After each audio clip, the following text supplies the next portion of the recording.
ингээд өгөө явангууд бид нар ямар давуу тал авсан бэ гэхээр тэрийг үзүүлээд спонсор ирэх манай Монгол Shop гэдэг компани маань аваад тэгээ одоо энэ Монгол Shop дээр MS Cafe дээр ажиллаж байгаа хүмүүст спонсор ирэх өгөх боломжтой болж байгаа. Тэнгүүт нөгөө талаас одоо нөгөө бизнесийн журманд байгаа тэр нөхцөл болцол тэр 2 жил ажилласан туршлага мэргэжил бла бла гэдгийг хангаж чадж байгаа хүн бид тэр бас өгөх боломжтой. Тэр нь бас төмөөс гадна өөр төрлийн бизнес ялангуяа бас нэг юм нарийн мэргэжлэнтэй холбоотой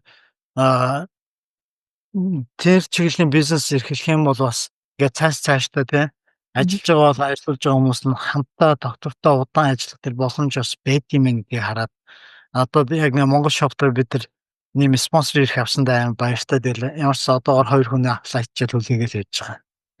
Тийм бас нэр сайхан мэдээтэй байгаа. Тийм байна шүү дээ. Ямар мундаг